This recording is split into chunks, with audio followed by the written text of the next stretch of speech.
Hey, what's up, everybody? Welcome back to the Conversations with Cogee show. I'm your host, Cogee. Title of the show today, For Better or For Worse, helping men and women understand each other. Now, this show means a lot to me because, number one, like I said, we got reality shows on. We have different soap operas. We got all kind of TV shows that's on right now. And everybody is just making things about, sex, drugs, and rock and roll. That ain't what I teach my children to grow up and have the kind of relationships to deal with. So that's why I want to talk about, finding a medium in relationships to work them out, whether you're going to be together or you're not going to be together. Some people say, hey, if the sex ain't good, I ain't going to deal with the relationship at all. Some people say, hey, even if the sex ain't good, and I like the person, I can still work through it. I mean, we got so many people tugging back and forth, even right here on my panel, and over the phone. But the thing about it is we want to find a medium just where a person, let's just say for me, I want to find a medium to help people just even be aligned up to have a relationship. That's what means the most to me. I'm not worried about sex. I'm not worried about, first thing is, can y'all get along to even get to sex? Some people don't even see that, see if the relationship can go and reach that until it gets to sex. I'm sure half of the time, if you didn't just jump into bed with him or her, you might not even won't even have sex with that person. Once you got to be around them, got to hear them talk, got to hear, what they feel about certain issues or this, you'll be like, nah, I'm cool. But once you jump into bed with them and the sex take off, and it goes back to what Foxy said, things change when sex come into play. Miss Peaches, what do you think about the show so far? Cogee, I thought the show was great so far. I really enjoyed your last guest. She was definitely one of those guests that you wish there were more time to be with her, but That's I know right. you're going to have her on more shows. Oh, and, yeah. I thought she did a really great job. I can't wait to hear from our new guest this hour. But I thought the first hour was just really raw, really everybody just really being honest. That's right. And that's what it's about. Because like I said, this show ain't about black eyes and bloody noses. It's just about find a happy medium in, I respect what you're saying, respect what I'm saying. Hey, we both take what we want from this lesson, and what we can't use, we don't use. It's no pressure on this situation. But like I said, I just want to align people up to where they can even have a chance to have a relationship. But first, just to be able to see if they can deal with each other to have a long-lasting relationship, not just no one-night stand. That's easy. Anybody can do that, but everybody can't work it out and stick it out. And that's what I'm talking about today. And that's why the title of this show, again, everybody, For Better or For Worse, helping men and women understand each other. That's what means the most to me. Because like I said, when our children see us aligned up right and they see us doing the right thing, they grow up with the mindset of trying to work things out, or not getting rid of every person they deal with and running through so many people just to find the right person to, now you done scarred your name. Now you out there as a loose person or this, that, and the other. That ain't what it's about. I'm just trying to get young people or older people to learn something today where we can teach the younger people to have value for themselves and not just put themselves out there and be a smorgasbord for everybody that comes across their path, just chasing love. You don't have to have sex to find love.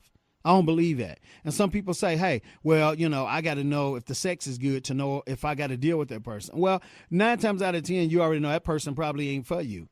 Because me, I need the intellect of a woman. When I go out with a woman, I hang out with a woman, I want to know, can we vibe? I want to know, can me and you go across country and you won't get on my nerves and I won't get on your nerves? Can we make it on a trip, just talking and enjoying each other? But once we get there, can we keep it going? Ain't no certain little things that can trigger you that'll mess everything up for the trip. And you'll know the certain things that'll trigger me that'll mess things up for the trip.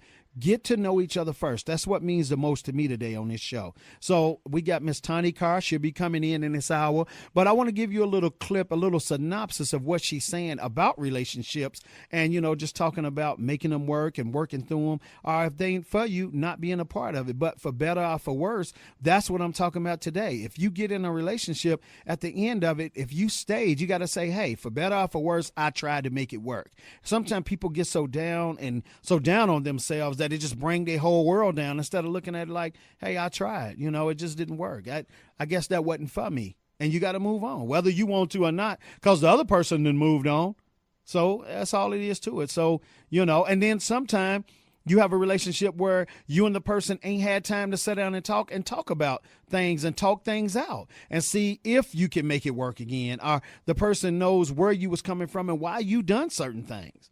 So that's what we're trying to teach everybody today. So I want y'all to stay locked in, strapped in, get your pens and your paper. Like I always say, get ready. You know what I'm saying? And it's going to be a great show. It's my last and final hour. Happy holidays to everybody out there. And like I said, I definitely want to bring it hard, with the rest of these shows for the rest of the year, so we can go into a new year with knowledge, wisdom, and, hey, on the right track with your health, on the right track with your relationships, but mentally on the right track just to deal with this ever-changing fast-paced life that we're going through. So we'll be right back. I'm your host, Cogee. Stay locked in. I've had a chance to look at this subject of responsibility, and that's a heavy word. It's not a 4-letter word, by the way, just so you know.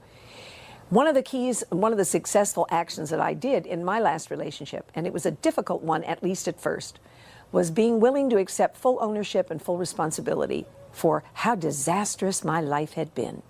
That's a tough one, man. We don't like to feel that we've really messed up and that we've really not done things correctly, particularly when we had a good vision to begin with.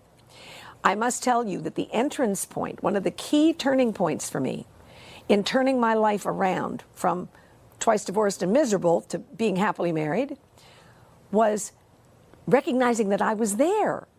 For better or worse, whether wittingly or unwittingly, I was there. And to the degree that I was able to take that kind of responsibility and say, I was there, and wait a minute, I started to feel good about the fact that I could take ownership for how badly I had messed up. There's a real upside to this. The upside is that if you can take ownership for being there when disaster struck and not blame others, you then have all that passion, all that creativity, and all that energy to create the relationship that you want. You cannot have it both ways. You can't say, I created all the good stuff, but I had absolutely nothing to do with the bad stuff. So here's the takeaway for you folks out there, because I know I did it. Be willing to embrace your failures. Admire how creatively you had messed up. That is the turning point, and that is the entrance point for you to have the relationship that you want.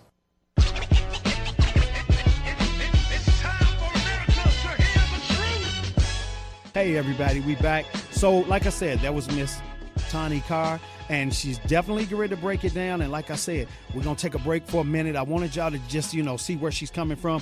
When we come right back, we got her, she's definitely going to be in with us. We're going to talk about these relationships. We're going to talk about the best places to meet people, the best time of the year to be in relationships, or, hey, just how to stay in the relationship.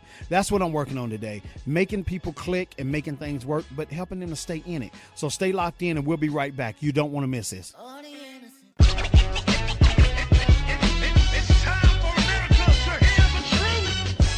Hey, what's up, everybody? Welcome back to the Conversations with Cogee show. I'm your host, Cogee. Title of the show today, For Better or For Worse, helping men and women understand about each other. Now, I'm going to go to Miss Peaches real quick, and then we got Miss Tanii Carr, who will be coming right in. Miss Peaches. Oh, Miss Peaches accidentally dropped off. Okay, so we won't go to Miss Peaches. We'll go to Jay, and we're going to get Miss Tanii Carr in, who, hey, she could have been anywhere in the world today, but she's here with us, and I can't wait to talk to her and hear this great advice she's going to give us. Go ahead, Jay. Tanii Carr worked in television and radio programming, production, and talent for many years. She did public and media relations for various nonprofit organizations, both in front of the camera and mic and behind the scenes. With her current husband, she developed a curriculum for large corporations, multimedia, audio, videotapes, and written content. She has been a writer for clients for many years, now writing to deliver her own message of hope and help to others. When her husband and her met, she was 45 and Charlie was 29. They were married a month later and will celebrate their 27th anniversary next February. They also worked together that entire time. In her book, 10 Weeks to Love, she shares the lighthearted account of her personal journey from divorced and miserable to happily married for nearly 30 years to a younger man. We want to welcome Tanii Carr to the show. Oh, I love it. Hey, had I known there was a big audience, I would be there in person. how you doing, Miss Tanii? I am so fine. I am so good. I'm speaking to you from a hotel room in Philadelphia where I had some business to do, And I got to tell you something, Cogee. I love your energy. I love your passion. I love listening to you.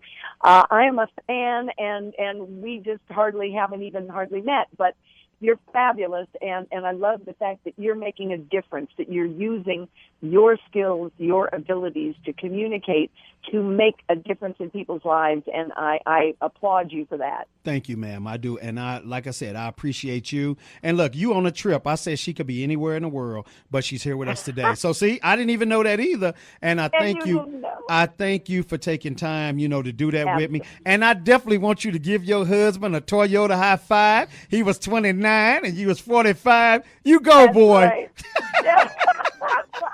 You are so funny. It really is.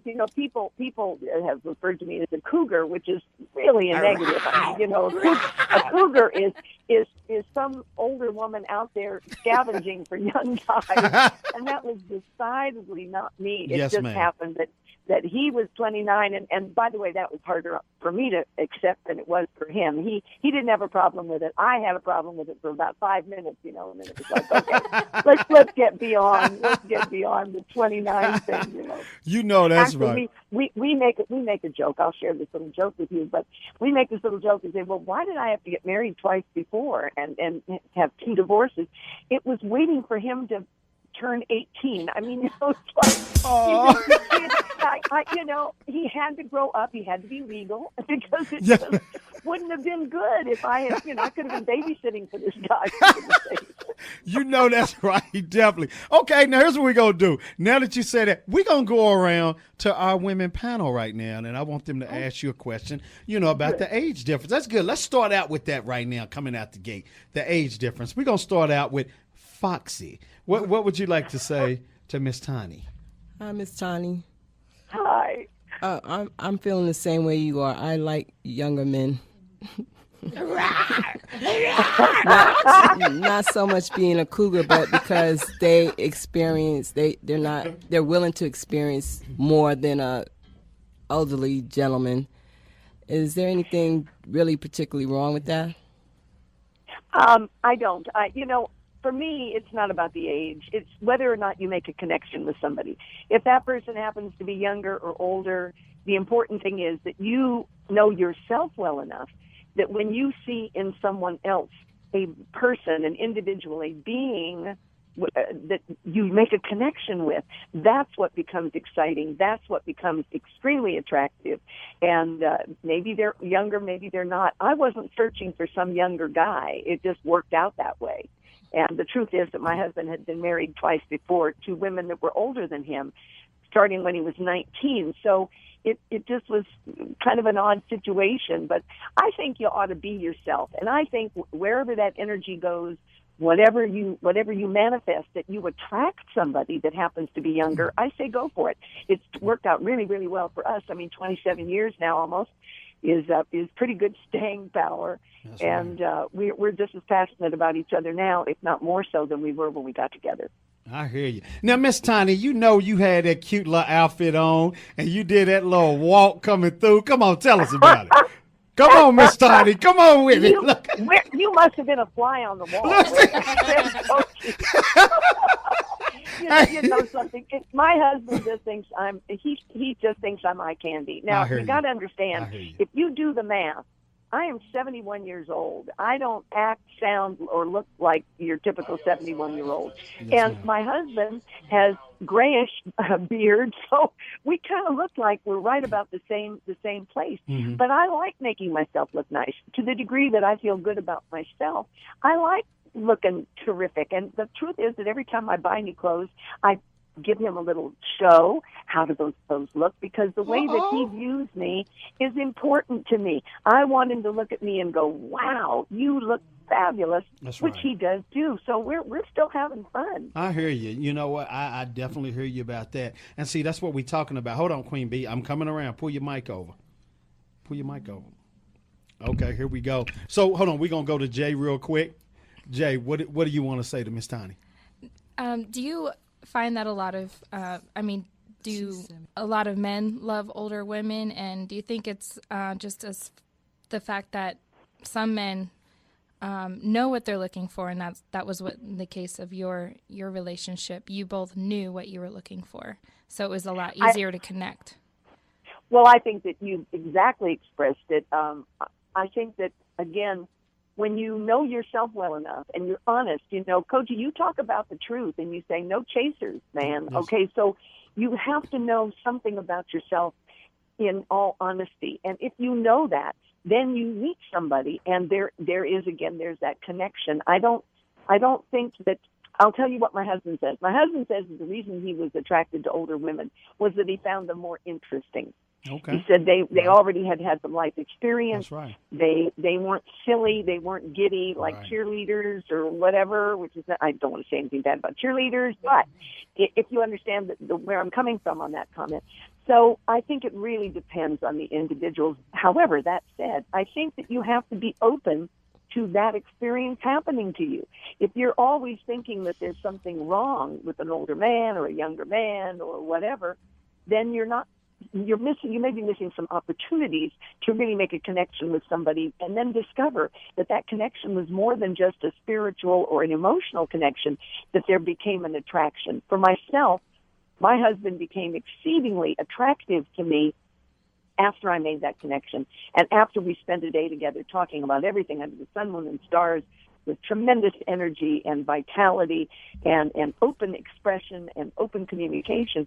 Suddenly I'm thinking, this is the sexiest guy I've ever met. But that wasn't the way that I felt when I first met him and just casually said hi. So I think it's about individuals coming together and communicating, and Cogee, you've been talking about that as well. I think at the end of the day, there is no downside to connecting with people and getting to know them and having them know you and having a tremendous amount of wonderful people in your life, whether it leads to something more serious or not. That's right. You're definitely right about that. And you definitely broke it down. Good question and good answer to both of y'all, Jay and Tanii. So we're going to go to Miss Peaches. Miss Peaches, you got Miss Tanii Carr on the phone right now. On the Hi, on the Miss line. Tanii. Hi. Hello there, Peaches. I love your name. Oh, thank you. I love yours as well. I wanted to know what kind of problems, if any, did you go through with family? Because sometimes, Good question. you're fine with it, your mate's fine with it, but family's got a real problem with your relationship that you have. You are so spot on. I'm reflecting back.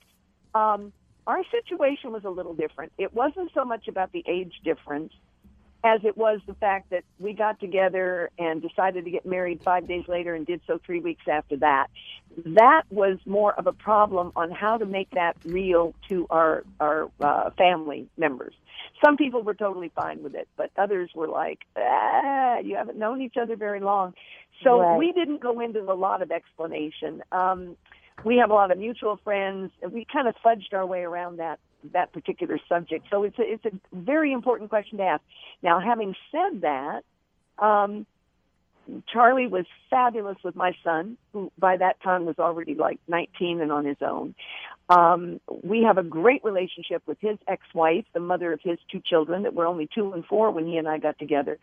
So we did our best to communicate, but there were a couple of people that felt very uncomfortable. But again, it wasn't about the age difference so much as it was the fact that we got together so fast and weren't making a terrible mistake. Okay, so and with that, that answer, thank you very much. And then I just have one other question. With Go you ahead. guys having gotten married 5 days after meeting each other, relationships are hard when you think you know the person inside and out. How do you guys deal with, because you've been married now for such a long time, how did you guys deal with different things that came up that you didn't agree with? And, maybe even say you noticed something about him that you didn't expect or you weren't too fond of, but you guys were married, 5 days after really, being with each other. Yeah. This How did you is deal again, with that? these are really good questions, and I'll tell you very specifically how we dealt with that, but let me just comment here. And Cogee, it's something that you said earlier. When you are confident in yourself, to the degree that you know yourself and you love yourself, your perceptions are better when you meet people. I think that very often we don't listen to that little gut feeling, like, this isn't good, or by contrast, ooh, this is really good, and then we don't trust it. So I think we need to be more mindful of our perceptions and listen to what our heart is telling us. That's number one. But the second thing is we actually dealt with that very specifically, and this was something that I learned in business earlier, which is to plan for failure. Now, what happens is planning for failure is not the same thing as saying, well, if it doesn't work out, we can get a divorce, which is a real cop-out, because it's like saying you're not 100% committed. Charlie and I were 100% committed to our relationship and to making it work. However, we did sit down before we got married and said, all right, well, we hope everything goes really well. And we already knew, because we had discussed it, the major issues that were important to us. And so we had already gone over that. But we sat down and we actually had a conversation. Well, what if a worst case happens? What if you, all of a sudden, I find that you're not the nice person that I think you are? How do we handle that? How do we deal with that? And so we went over, it wasn't a long list, but we went over a list of things that we felt could be showstoppers in that relationship. Because of prior failures and all this sort of stuff, we wanted to make sure we covered that ground. So that actually brought up something that I tell people you need to have on your wish list, which is you'd better agree not only on major issues that would create problems, but you ought to agree on how you're going to resolve problems. If it ends up being one of the other person says, well, I'm always right and you're just going to have to live with it, blah, blah, blah, that's not real fun. And maybe that works for somebody. It sure wouldn't have worked for me. But we sat down and said, okay, if we have issues, how are we going to deal with those? And since we were able to come to agreement on the method that we would use, I mean, I got to tell you, I almost take it for granted. Things are so good with us. Doesn't mean we don't have quarrels from time to time and disagreements, but 99.9% of the time, we're just bebopping along. And I don't know if I've quite answered your question, but I think that because it's a short period of time, there's a difference between knowing about somebody and knowing somebody. And knowing somebody is a deeply felt experience. And I just was at a place where I knew myself well enough to then perceive in somebody else if that person was genuine, if that person had the things that I was looking for and finally could have. I wasn't beating myself up anymore, in relationship. So I don't know if that helps, but hopefully it does. Yeah, it does. Thank you very much. All right. So, you're welcome. Miss Tanii, we're going to go to Foxy. Foxy, this is Miss Tanii. Hi, Miss Tanii. Hi there, Foxy. My question is, did anybody ever ask you or say to you that he probably was marrying you for money? Oh, I love that question. But here's why it's so funny. And it's so bloody timely. When my husband and I met, we were both working, that's fine, but he had made a big transition in terms of careers. So I'm the one with the Cadillac Seville. Thank you very much.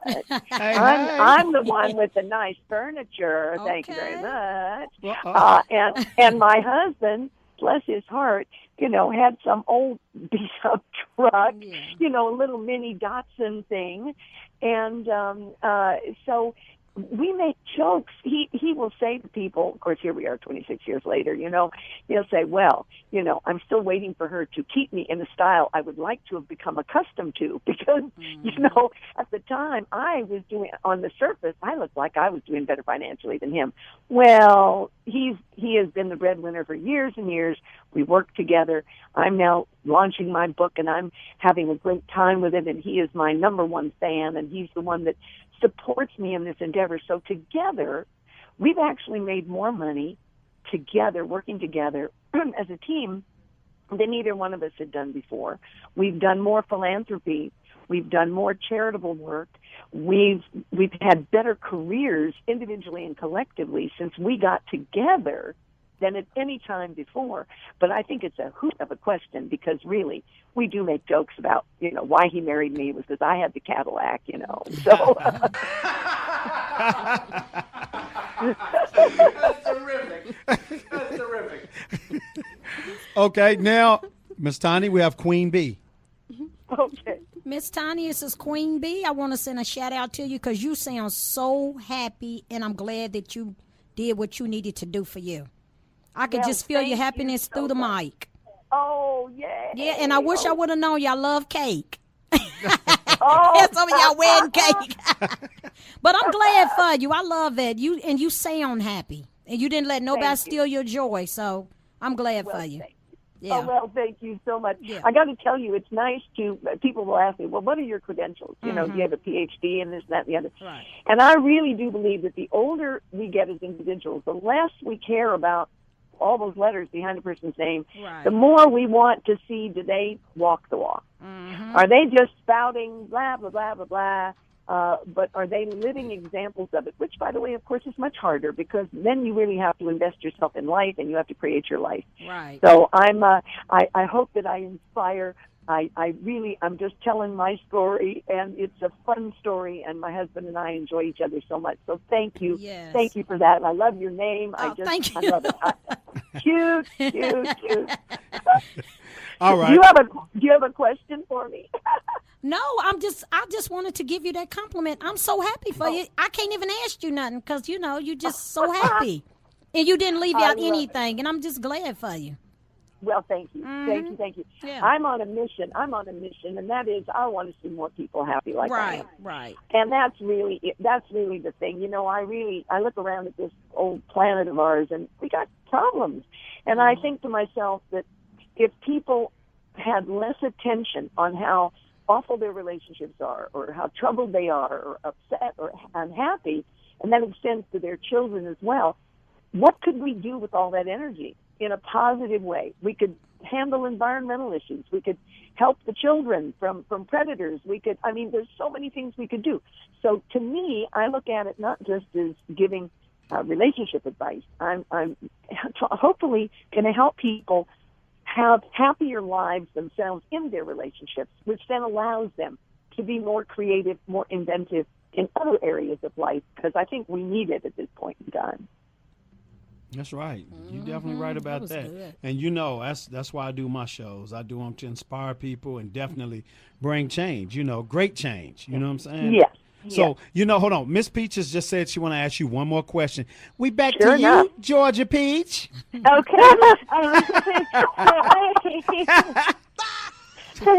I like what you had said, that you kind of went over I think you said the showstoppers, finding out how each other felt about certain things. Cogee and I talked to one couple, and I had never heard it before. I don't know if Cogee had ever heard it before, but we deal with so many people with the show. But they're married. They have been married, I think 20 years, and they had a contract. They actually signed the contract. They re-sign it every year on their anniversary or near their anniversary, with a lot of different things that they lay out. And I just want to know, what are your thoughts on that? Do you think it's a good idea? Do you think that gives a couple a way out? Like, say, they even had a clause in there about weight, like keeping their appearance up to par for each other.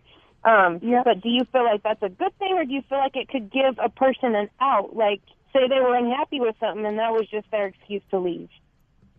That's a very, very good question, and one that I haven't been asked before, but let me address it. I think there's nothing wrong with putting things in writing. I think what happens sometimes, even in the best of situations and the best of relationships, whether they're interpersonal relationships or business relationships, it's easy to forget things sometimes. So if a couple finds that it helps them have clarity on what they've agreed to and things that are going on and things that come up, I say go for it. I think that it gets down to this. It depends on the people. It's been said before, certainly in business circles, that if you're dealing with an unethical person, you could have legal jargon and contracts up the wazoo. It would not matter. If they're going to screw you, they're going to screw you. And they'll get away with it, at least to some extent. So the same thing applies. I think I was watching an interview with Warren Buffett on television a couple of weeks ago, and he said that most of his contracts have been done with a handshake. And he was asked, well, why? You're dealing in gazillions of dollars and big companies. And he said, because if I don't feel comfortable that I know the integrity level of that individual, a written contract isn't going to help. So I think in this situation, if you're dealing with good people, decent people, why not? What the heck? Charlie and I don't do that, but what we do is that every year we will reflect on the previous year. We'll take a look at what we started out with in terms of goals, individual and collective. Did we make those objectives? Did we not? Where could we improve? What were the new games we wanted to play in the new year? So I think it's great to review. We don't sit down and review, are we still happy with each other? Because we are. So that's not an issue. But I see no problem with that, as long as the people are doing it without being awful to each other, like you didn't do this and you didn't do that, which I think is rather pointless. Right. What you think, Ms. P? Did I answer your question? Yeah, you did. I think, like you said, it depends on the people, but at any time, if we can help people get us kind of a foundation to their relationship, I think that helps keep it solid and keep it a long run.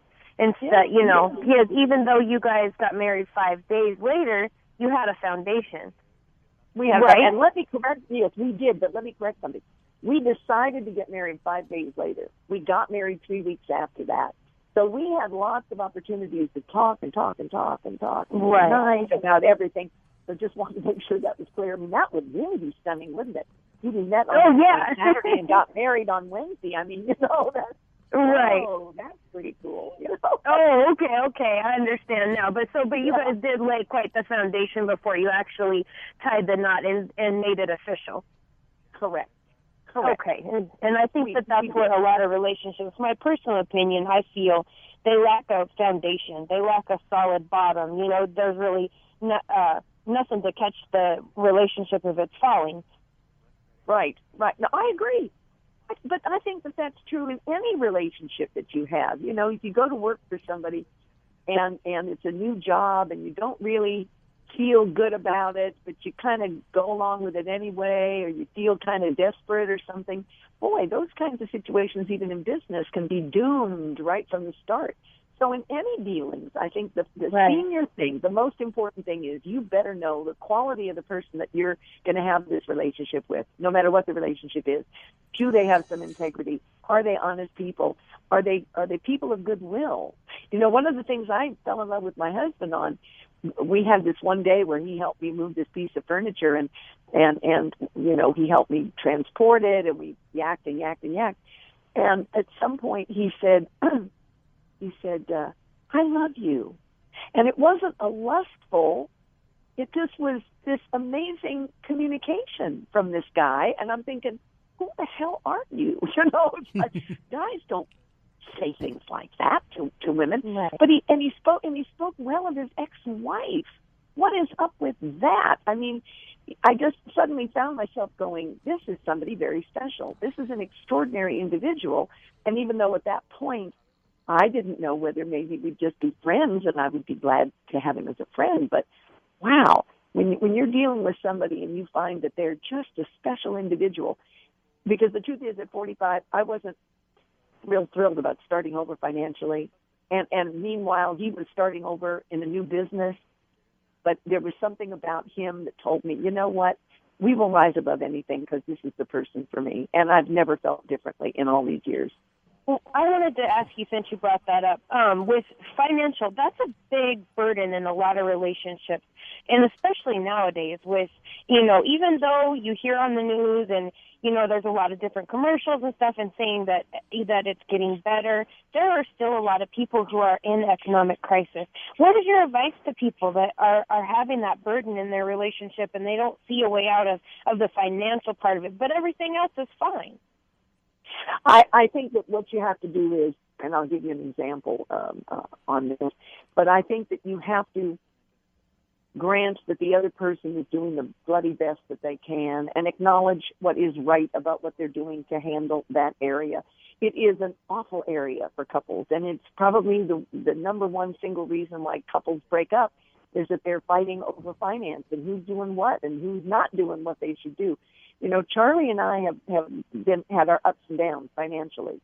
And I'm telling you, we work together. We solve the problem together. And to the degree that we do not make each other wrong, I'll give you an example. I came home one day a few years ago, and my husband was crying. And I thought, oh, my God, did somebody die? What happened?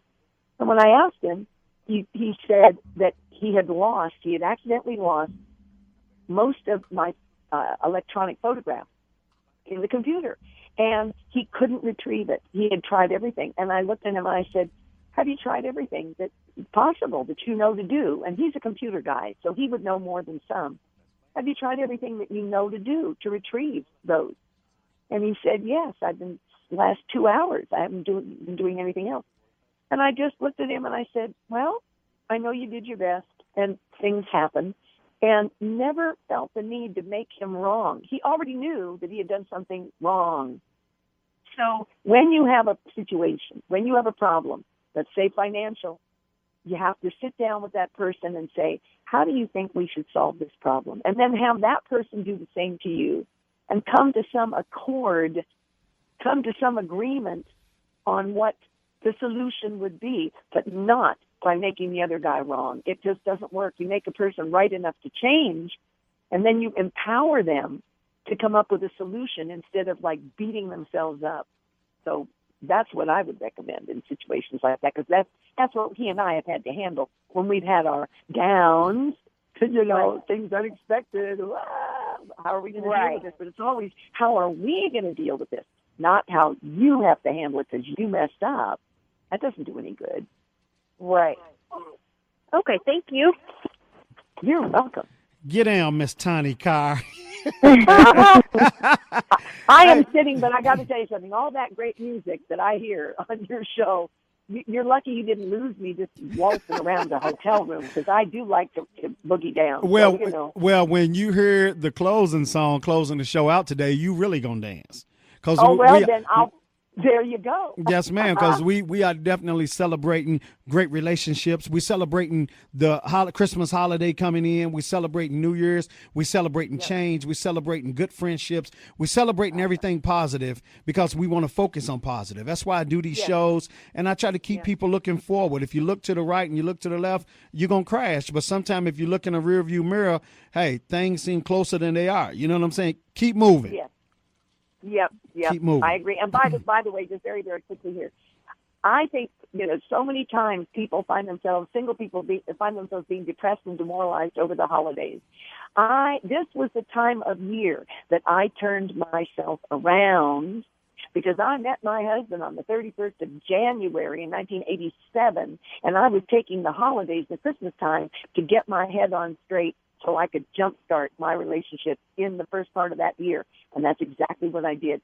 So I would tell your folks out there that are listening to you, it's a great time to reflect. It's a great time to get your head on straight and to think positive about yourself so that you can go into the new year ready to embrace a new great relationship.